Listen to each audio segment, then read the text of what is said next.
Hello and welcome to the Ovary Jones Show. If you too heard those words, you've got cancer, this is the place to be.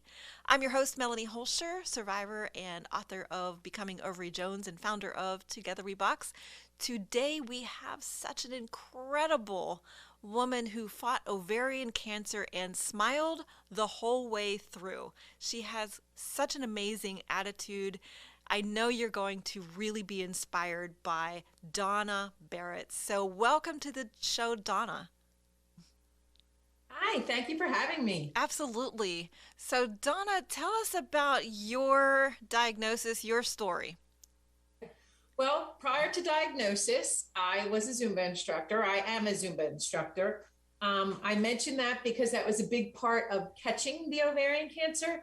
Um, Before I kind of got into this situation, I was teaching about 16 Zumba classes a week, and I was in the best shape of my life. And then in the fall of 2015, I started having some what we thought were premenopausal symptoms, and I had an IUD inserted to help control them. Then come January, I notice I'm starting teaching my Zumba classes and I'm struggling to get through the warm ups even. I had a lot of difficulty breathing and I would get pain in my side, like abdomen pain. And it would happen throughout the class. And I couldn't understand because prior to that, 16 classes a week without a problem. And now I was struggling with the warm up. So I kept going back to my doctor saying, something's wrong. This isn't me. And they checked my heart, they checked my lungs, they checked gallbladder, they checked appendix, they checked thyroid. They probably checked everything they could think of and kept saying they couldn't find anything wrong. So I kept going back saying, this isn't right. The symptoms started to worsen. I started to have night sweats. I started to lose weight, gain weight. It kind of fluctuated. I started to get very bloated and started to look like I was pregnant. I ended up in the ER. And they again checked my heart and my lungs and said they couldn't find anything wrong.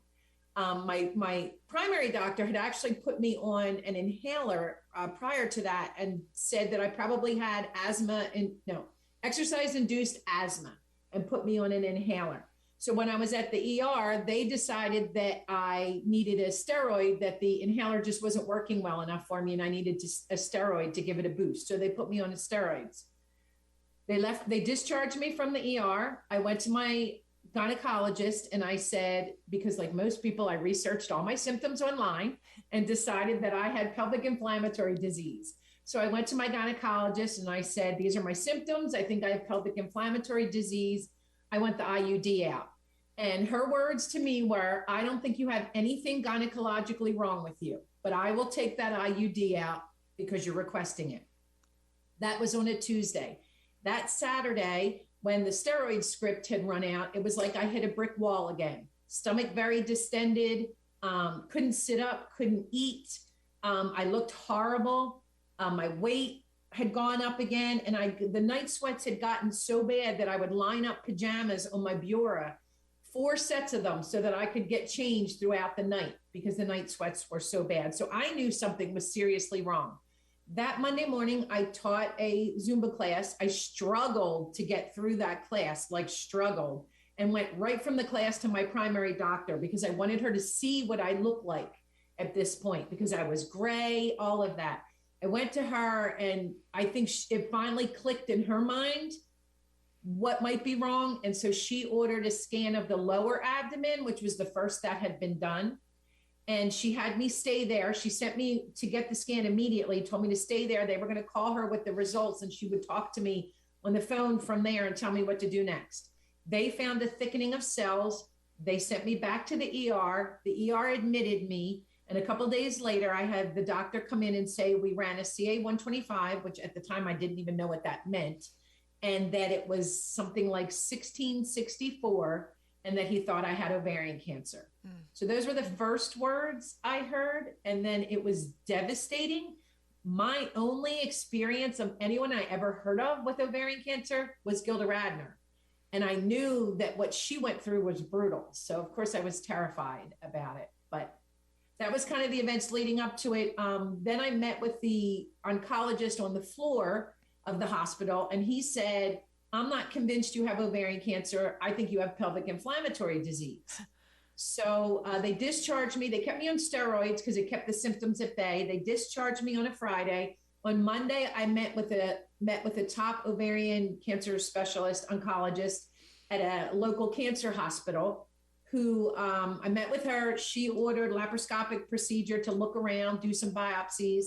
And I would say it was about a week and a half later, I got the call again as I was literally walking into a Zumba class. I ducked into the locker room at the gym, took the call, and she told me that I had ovarian cancer and pelvic inflammatory disease, actually. So had I not been doing Zumba, I don't know if I would have caught it like I did, but it got me so out of breath that was like the red flag that something was definitely wrong. And isn't it amazing? We know our bodies, right? We know when something's wrong, and I had that experience too. I kept going to the ER over and over, and I was diagnosed actually on New Year's Day, or New Year's Eve, and I just kept like, all I want for Christmas is an MRI. I just really want an MRI. I know something's wrong. So when we know, we cannot back down. We have to be, I think women so quick, in particular over men, are almost, it's taught to us when we're young not to question authority, I think, or I don't know. I just feel like that's how it goes. And we need to be strong enough to stand up and say, no, I know something's wrong. Absolutely. Absolutely. Yeah. Well, I am so glad that you were persistent. And so then what happened? Yeah. So I got that call on a Tuesday, and that Saturday, my only daughter was married. So we went into her wedding knowing that I had ovarian cancer, but I didn't want it to affect her wedding. So we put it out of our minds, and we had like the best party ever. I wanted to make sure that the mood stayed high. So we had a great time. And then Monday I started treatment, and I did 9 weeks of chemo every week, which I know isn't always what doctors do, but we did that. My doctor told me that the combined total of drugs that I got over 3 weeks was actually slightly higher, I think, than a normal 3-week dose. But by doing it in 3 individual weeks and building, supposedly the side effects would be lessened. And I think it was, because I did really well with the chemo, but I had 9 weeks of chemo, then had the complete hysterectomy, and then 9 more weeks of chemo. Wow. So I'm so impressed that you were able to put that out of your mind and just have an amazing party for your daughter, and that's just beautiful. But cancer, it's devastating on our bodies, and I say this all the time, but it is brutal on our minds, because that's just so challenging with such a heavy diagnosis. How do we push through and take it sometimes moment by moment? But what helped you through getting your treatments and mentally being able to function with this diagnosis? Okay, I think there was quite a few things that helped. One side note before I get into it, one piece of advice I've given to many caregivers or friends and family of someone who has cancer, any cancer really, but ovarian, because people have asked, one thing I would say to them is when you have ovarian cancer, you feel like you can't control anything because this has taken over your body. And so I remember being frustrated when people thought they were helping me by taking control of other things. And I would have to say to them, let me do it. Let me do it my way, because you feel like you can't control very much at all. So for people around someone with cancer, I would say, let them make those decisions that they want to make so that they feel they can control something. Mm-hmm. But as far as actually going through the treatment, I was really, really blessed. As I said, I taught Zumba, and I taught at 3 different gyms. And when you teach something like Zumba, I probably had a network of 125 women that I taught Zumba through those different avenues. I also taught at a church. And so when I was diagnosed, I didn't keep it private. I went public that this is what I'm dealing with. And those women all rose, I think, because we can all empathize with someone going through specifically a gynecological cancer. And so they all rose and carried me through the treatments. I didn't cook for 6 months. They cleaned my house. They gave me all kinds of good luck tokens and shawls. And I was on prayer chains all over the world. And they really, really cheered me on. Like every class, they were like, how are you doing? And you got this, that kind of thing. And then 4 women in particular from one of my Zumba classes, who I was a little bit closer to, when I was in the ER both times, they showed up at the ER. The 4 of them, 2 were retired nurses. And they came with the intention of being supportive, but also being retired nurses to help me navigate if I had any questions about medication or treatment or whatever the doctors were saying.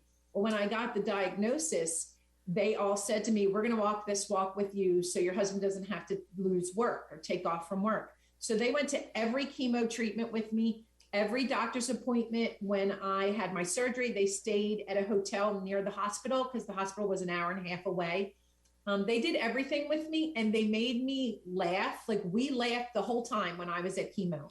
Luckily, the hospital where I was getting my treatment really supported that, and my doctor. So like when I was coming in, they always put me in the room that had a couch so that everybody had a seat. And if my doctor had copies of anything for me, she brought 5 copies, 1 for me and 1 for each of my friends, and gave it to them. They called them my posse. And when I had my chemo, I was lucky enough to be in an area where they let them all come in with me for my chemo. If it was really crowded, they would ask 2 to step out and take turns, but otherwise they let all 4 be there with me. Well, we cracked jokes and laughed the whole time. I mean, one of the biggest things we constantly joked about was Sharpies. I would ask them if they had Sharpies in their pockets because when I was getting my treatment and they'd give me the Benadryl, it would always make me fall asleep. And they would joke with me that they were going to draw mustaches on me and stuff when I was asleep. So we always kind of did the Sharpie check on them. We laughed so much that by the time they drove me home and dropped me off, the last thing I would say was, well, that was fun, because we laughed so hard the whole time. So that was huge. Between that and the women supporting me, that was huge getting me through my treatment. I still was lucky enough and truly blessed to keep teaching Zumba, believe it or not, through my chemo. I taught about 4 or 5 classes a week, depending on how I felt. I had other instructors that covered my classes that were fantastic with. If I felt like teaching, I taught, and they stepped back. Sometimes I sat when I taught and cued as I was seated how to do the moves, and then I would stand back up again, like that would be if I got weak. But I kept teaching, and one of the best comments I loved getting is the women that took my class would say, I wasn't going to come today. I was so tired and I didn't feel like exercising. And then they go, and then I thought, if my instructor has ovarian cancer and she's here teaching, I gotta go. And then they would come. And I loved hearing that. I loved that it inspired them to keep working out. And I think doing all of that, hearing those comments, took my mind off of the negative of what I was dealing with. It took my mind off of feeling sorry for myself and wallowing in what I was going through, and instead on focusing on how could I use it to inspire other people. Plus, it just was a distraction, teaching Zumba and having to, when you teach Zumba, you always have to be coming up with new choreography, new songs. So it gave me a purpose. It gave me something to take my mind off of what I was going through. Plus, the actual doing Zumba, the endorphin release from the music and from exercising. And I mean, dancing is probably the biggest endorphin release we have as a human being. I mean, if you look back in the Bible, what do people do when they're happy or excited? They're like, yeah, no, it's that there's something about that. And so I think because of all that, I kind of just sailed luckily through my chemo. I never had a problem with my counts being so low that they couldn't give me a treatment.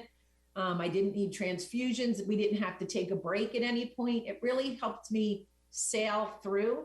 Now I realize that's my luck or my blessing. I know that everybody's body is different and not everyone will respond the same way. I just was really lucky that my body responded to all that so well. Absolutely. I wasn't quite so fortunate. My counts were always in the basement and I didn't have any, like you're telling me that and I'm like, wow, that's fantastic. My doctors encouraged me to try to just take a walk a little bit. I did need transfusions and things like that, but every journey is a little bit different, but I just think you're so right. Music just lifts our soul, and when we can dance and move as much as we possibly can, I just think that's fantastic. And I love that you had your little posse there. Unfortunately, with COVID, I've always felt really bad for the ladies that, had to face that by themselves when they weren't letting anybody in. I But agree where they couldn't even have their spouse come with them. right, but the human spirit, we rise above so much, right? And so I was so thankful that people figured it out, right? And they took signs, and even though they were outside, they were able to, hold up signs and be there in the parking lots and whatnot. So, Oh, that's I amazing.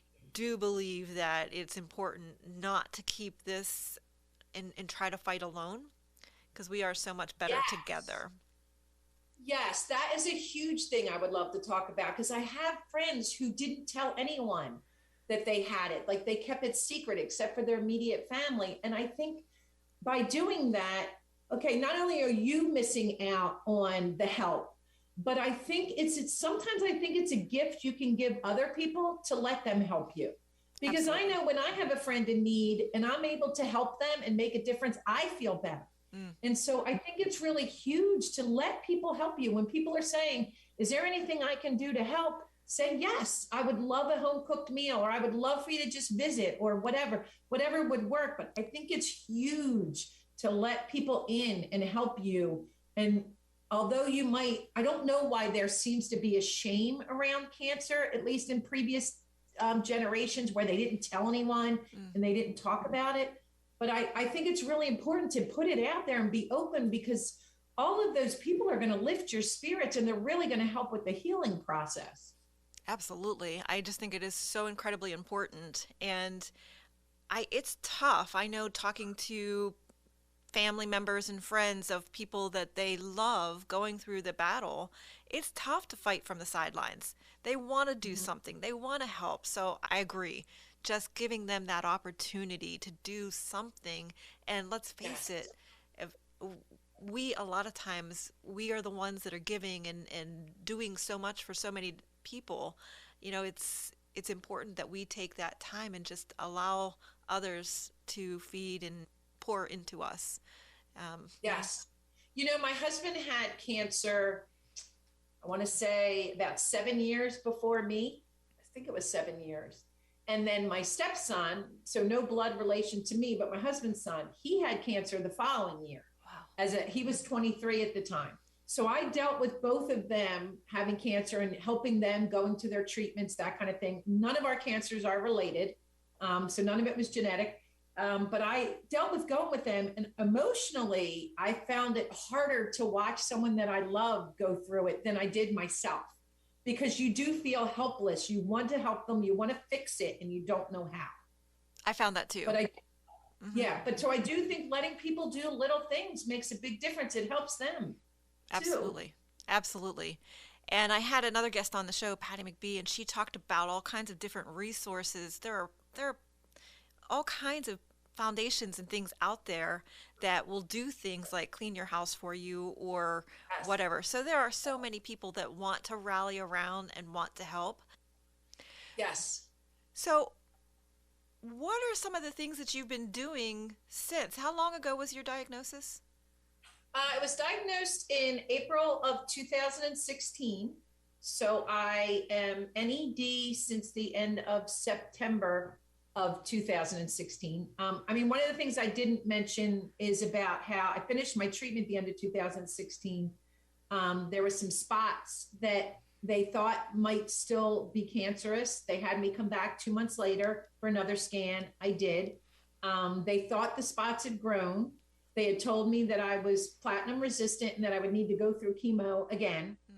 Mm. At that point, I went to all the local cancer hospitals to talk clinical trials. I picked one in another city. My friends went with me back and forth to New York for all the visits and getting cleared for the trial.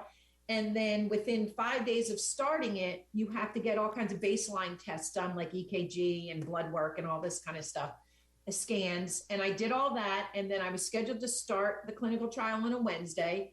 That Monday, I'm teaching Zumba, finish a class. I have 13 missed calls from my doctor's office, the new one in New York. And I call her and she herself answers. And I instantly had like a sunken feeling in my stomach because why would a doctor herself answer the phone? So I was terrified. And she said to me, I'm calling you because I need to tell you, you are not eligible for the clinical trial. You can't do it. And I said, what do you mean I can't do it? Why not? And she said, well, you can't do it because when we ran all the tests, your spots are gone. There's no cancer there. And so, of course, I was thrilled. And I guess that's why she called so much. I'm sure she was thrilled to give good news. So that was the end of January of 2017. Since then, I've not been on any kind of maintenance medicine because I had, from the end of treatment, which was the end of September, through January, the end of January, since it had been that many months and the cancer had not come back, my oncologist said that she thought I could probably go without maintenance drugs and see what happens for a little bit and be closely monitored. So we did. I'm lucky enough to say it was 5 years this past end of September since my last treatment. I've not had any reoccurrence, not on any kind of medication. I still have anxiety all the time about it coming back. And I think that's something that will never go away for any of us who have a chronic cancer like this. You never let go because we don't get to hear, well, if you're 5 years out, you're good, you're healed. That doesn't happen. So I have that anxiety. I did start a support group shortly after I finished all my treatments. Once everything was over and resolved and I was on my feet, I did start a support group in my local town. The reason I did that is right after I was diagnosed or shortly into it, I desperately wanted to talk to other women who had ovarian cancer. I had questions. I wanted to ask them, how did you feel when this happened? How did you feel when that happened? How did you handle, the hair falling out and wearing a wig and going to the beach or whatever, things like that. And I didn't have anyone to ask that because I didn't know anyone that had it. And of course, there's the doctors, but I wanted someone who had been through it. So I researched online and I found a support group that was in Allentown, which is right near me. And I was very happy and I reached out to them and I left a message. And 2 days later, I got a phone call from a man saying, well, that was my wife that ran that support group, but it no longer exists because she passed away. And I was devastated because I knew why she had passed away. And that was really hard to hear as someone newly dealing with it. So I told myself, when I'm all done, if I'm still alive, I'm starting a support group. So I did. And it struggled getting off the ground a little bit. I had one other woman who it turns out was taking my Zumba class that found out she had ovarian cancer right after I did. And so she went through treatment at the same time. So she was in my support group, but that was about it. I had maybe one other person that came, and I forget how she found out about it, maybe word of mouth. But then I was reading a book. It was inspirational stories for cancer survivors. And in the back of the book, it had a list of references and different resources you could reach out to. And one was an organization called SHARE out of New York City that helped establish and support support groups, peer support groups for ovarian cancer and breast cancer. Now they've added cervical cancer, but at the time they didn't. Now they were just support groups out in New York, but I took a chance and I reached out to them and I said, I'm not in New York, but I'm trying to get a support group here. Do you have any tips or can you help me? Because I don't really know what I'm doing. And they said, oh my gosh, I'm so glad you reached out to us because we've been wanting to branch outside of New York and do this. So we will help you. So they did a big mailing campaign to all the gynec or gynecologist offices, doctors' offices in the area. They also reached out to the local news station, who then did a piece on my story with the Zumba support that I had and the Zumba ladies. They ran the piece, and then we got a call from one of the news stations out of Philadelphia who wanted to run the piece, which they did on their news. And then we got invited back to another news station to do it in the following morning out of Philadelphia. And that really helped get word out. So now we have, I think I have about 9 active women attending the meetings that are ovarian cancer survivors. It's a little bittersweet. You want to help women, but you hate that there are women who need it. But we meet once a month. SHARE is also a fabulous resource. They are so knowledgeable on ovarian cancer and all their treatments. and protocol and how to handle it. And so they have an 800 number. They are a fabulous resource. Then I also, in that same book, heard about Survivors Teaching Students, which is an organization that goes into the medical students' classrooms, and we tell our stories. So often ovarian cancer is misdiagnosed, like myself, being told it's asthma. And I think especially when the women who get it don't fit the mold of all the risk factors for ovarian cancer, it's so often misdiagnosed. So we kind of go into the classrooms to put a face behind the disease and tell them our story and hope that by hearing it, it'll have an impact on them so that in their differential, when they are seeing patients, it's not something that they don't even think about, that it's in their mind to diagnose it. So I got involved with them and in the Philadelphia area. And so we do that usually about once a month. Well, the organization does it several times a month, but I usually do it about once a month. And we go and speak to students about it. I've also done some advocacy locally in the city here with marching in parades to raise awareness for ovarian cancer, speaking events, doing Zumba warm-ups, or doing a Zumba class and then talking about ovarian cancer combined, things like that. Anything to get the awareness out. I also, like when I teach Zumba a couple times a year, I give out symptom cards to every woman I can find to give them to, and just say to them, if you don't think you have it, just hold on to this, because someday somebody might have symptoms and this is a good resource for you to have. So I kind of try to do whatever I can to raise awareness, just to help the women coming up behind us. Absolutely. Absolutely. And that's the whole concept of the Ovary Jones show and the Ovary Jones. Everything that I do is, I am not Ovary Jones. Ovary Jones in my mind is a society of women who have come before us and fought this ugly disease, who are in the trenches now and who are coming up behind us. And I think when we all band together, we are stronger. So, I love women helping women, fixing each other's crowns and really pouring in to people as much as possible.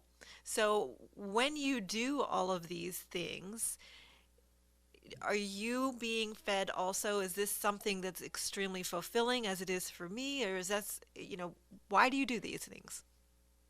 It's very fulfilling. And I feel we owe it to the women behind us anyway. When I think about, as I mentioned earlier, the only person I ever knew that had it was Gilda Radner. I didn't know much about it, but I knew she had passed from it and I knew it was brutal to her. So I read her book after I was diagnosed and it was fabulous. But what really moved me in her book was when I thought about all she was early on with the diagnosis, so she was given really brutal medications, but it was those women that helped fine tune the treatment I was getting. Exactly. Because doctors saw, okay, they didn't need this brutal a medication. We could lower it some or whatever. Like it was fine tuned so that for me, I didn't have as brutal a time as the women from her generation did. So my thoughts are we have to do everything we can, because it could be my daughter, my granddaughter, or it doesn't matter whether it's a relative. Those women coming up behind me, what I went through could help them so that treatments are more fine-tuned, more specific, and hopefully not as difficult or harsh on their bodies. Exactly. So I feel like we just owe that in society to do that. I agree. Absolutely. And they didn't used to pre-dose the medications to help with the nausea and things like that when my grandmother fought cancer also. And everything that those people have gone through to give the doctors more insight into this disease and how to help, treat it and make it a little bit easier. Yes. So I absolutely 100% agree. So Donna, if somebody wanted to take a Zumba class that wasn't in the Lehigh Valley area, how could they do that?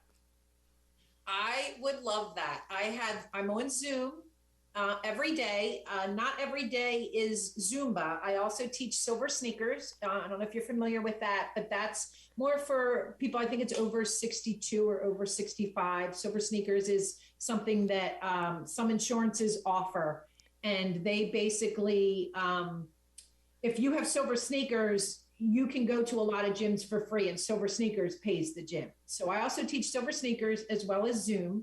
I could give you a schedule if you'd like to put it in with the link. I will add that if someone has silver sneakers, if they give me their number, that's great. The class, I get paid from silver sneakers. If anyone is an ovarian cancer survivor, doesn't have silver sneakers, it's very important to me that they not pay anything for the classes. I want, like, I always said, that's my only talent. Teaching Zumba has kind of been my only talent, and I want to give back with that. So any ovarian cancer survivors are free for all classes.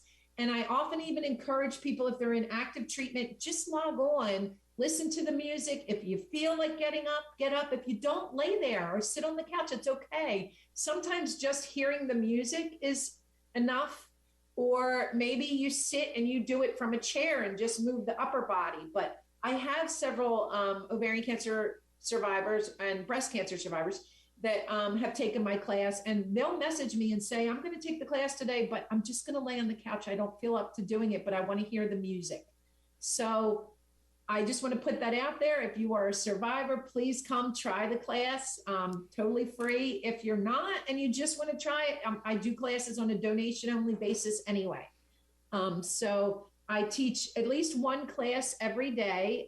It's either the Zumba or it's Silver Sneakers, which utilizes weights, a fitness band and a fitness ball, but you can make do with those things from around the house. Like people use water bottles instead of weights. You can do it without a band, and people use a pillow in place of a ball. But those are some fitness exercises that we do too. I'd be happy to share that with you, and I would love for anyone to join us. Absolutely. I will for sure link all of those things to the description area below here. And if you want to get in touch with Donna, if you want to take her up on that, I highly encourage that. My doctors really did encourage me to move my body as much as possible. So no matter where you are in the treatment, you can do what you can to try and stay as active as possible physically. But also, I love the whole concept of the music, and we just really we've got amazing doctors focused on our bodies, but we've got to feed our minds. We've got to do everything that we can to lift our spirits and feed our minds and have that mindset that, I'm going to be able to get through this, and I'm going to, lean on all the people that I need to lean on, and, together we're going to get through all of this. So thank you so much. What an inspiration you are. I'd like to share one more thing, if I could, too. My support group is meeting online, too. We meet on Zoom, and it's the third Thursday of the month. So if anyone is looking to join a support group, I invite them. It's ovarian cancer support group, but we wouldn't we would welcome anyone with any gynecological cancer. But right now, all of us have ovarian cancer that's in it. I'd like to give you that information, too, if you could, and I would welcome anyone who would like to join our support group, too. Absolutely. I'll link to that. I'll link to all of that in the description. And you and I know each other through OCRA, which is Ovarian Cancer Research Alliance, the survivors teaching students. And that's, you and I do that together. And that's a really great organization too. So I'll link also that in the description. And if anybody has gone through it and would like to do that as well, we'd love to have more stories, because one of the feedback that we get when we work with those students is it's very enlightening for them, and they start to realize that this ovarian cancer is very sneaky and they got to really be diligent, and early diagnosis is so important. So anyway, I'll link to all of that in the description. But Donna, thank you so much. I really enjoyed hearing your story, and I love your upbeat spirit, and it's just a beautiful thing to realize that, even if we're fighting cancer, we can still smile and have a lot of fun with our posse and laugh, because laughter really is the best medicine, right? Thank you so much for having me, and thank you for doing this. I wish I knew about this when I was going through treatment. This would have been a huge help. So I really appreciate all you do. Absolutely. Donna, it was a pleasure. Thank you so much, and we'll talk soon. I hope you got a lot out of this interview with Donna, and if you could, Please like, share, and subscribe. It helps us as we are on a mission to change the way the cancer battle is fought by strengthening the fighter's mindset.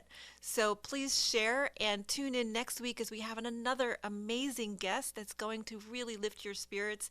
We are truly better together.